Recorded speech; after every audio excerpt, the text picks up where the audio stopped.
നമസ്കാരം. പലസ്തീൻ വിഷയത്തിൽ ഇന്ത്യയുടെ പരമ്പരാഗത നിലപാടിൽ നിന്ന് ചാഞ്ചാടുന്ന മോദി സർക്കാരിനെ തള്ളി NDAയിലെ പ്രധാന കക്ഷിയായ JDU രംഗത്ത് വന്നത് BJP കേന്ദ്രങ്ങളെ ഞെട്ടിച്ചു. പലസ്തീനെതിരെ ഇസ്രായേൽ നടത്തുന്ന വംശഹത്യയെ അപലപിച്ച് രംഗത്തെത്തിയ JDU ഇസ്രായേലിനെതിരായ സംയുക്ത പ്രസ്താവനയിൽ പ്രതിപക്ഷ പാർട്ടികൾക്കൊപ്പം നിലപാടെടുത്തു. JDU വക്താവ് KC ത്യാഗിയാണ് JDUവിന് വേണ്ടി സംയുക്ത പ്രസ്താവനയിൽ ഒപ്പുവെച്ചത്.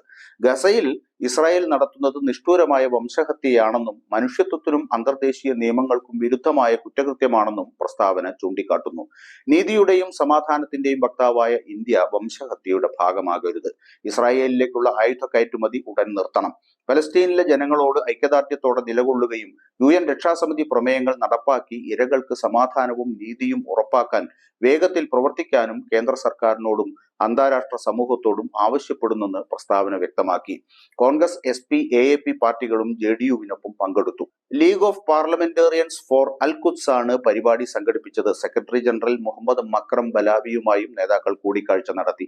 ജനതാ പാർട്ടിയുടെ തുടക്കം മുതൽ പലസ്തീന് അനുകൂലമായ നിലപാടാണ് തങ്ങളുടേതെന്ന് KC ത്യാഗി വിശദീകരിച്ചു. വാജ്പേയി സർക്കാരും പലസ്തീന് ഒപ്പമായിരുന്നു. ഗസയിൽ പ്രായമായവരെയും സ്ത്രീകളെയും കുട്ടികളെയും കൊലപ്പെടുത്തുന്നത് അവസാനിപ്പിക്കണം. UN പ്രമേയങ്ങൾ മാനിക്കപ്പെടണം എന്ന് അദ്ദേഹം പറഞ്ഞു. അന്തർദേശീയ നിയമങ്ങൾ കാറ്റിൽ പറത്തി വംശഹത്യ തുടരുന്ന ഇസ്രായേലിനോടുള്ള ചങ്ങാത്തം അവസാനിപ്പിക്കണമെന്ന് മോദി സർക്കാരിനുള്ള ഘടകകക്ഷിയുടെ സന്ദേശമാണ് JDUവിൽ നിന്നുണ്ടായതെന്നാണ് വിലയിരുത്തപ്പെടുന്നത്.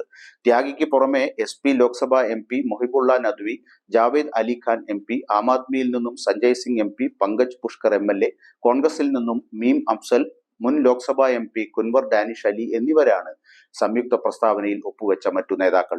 നടന്നുകൊണ്ടിരിക്കുന്ന സയനിസ്റ്റ് ആക്രമണത്തെയും പലസ്തീൻ ജനതയ്ക്കെതിരെ ഇസ്രായേൽ നടത്തുന്ന ഹീനമായ വംശഹത്യയെയും അപലപിക്കുന്നു. ഇന്ത്യക്ക് ഇതിൽ പങ്കാളിയാകാൻ കഴിയില്ല. നീതിയുടെയും മനുഷ്യാവകാശങ്ങളുടെയും കാര്യത്തിൽ എല്ലായ്പ്പോഴും പോരാടുന്ന ഒരു രാഷ്ട്രമെന്ന നിലയിൽ ഈ വംശഹത്യയിൽ ഇന്ത്യക്ക് പങ്കാളിയാകാൻ കഴിയില്ല എന്നാണ് പ്രസ്താവനയിൽ പറയുന്നത്. NDA സഖ്യകക്ഷിയാണെങ്കിലും സ്വതന്ത്ര നിലപാടുകൾ സ്വീകരിക്കാൻ മടിക്കില്ലെന്ന സന്ദേശമാണ് JDU നൽകുന്നത്.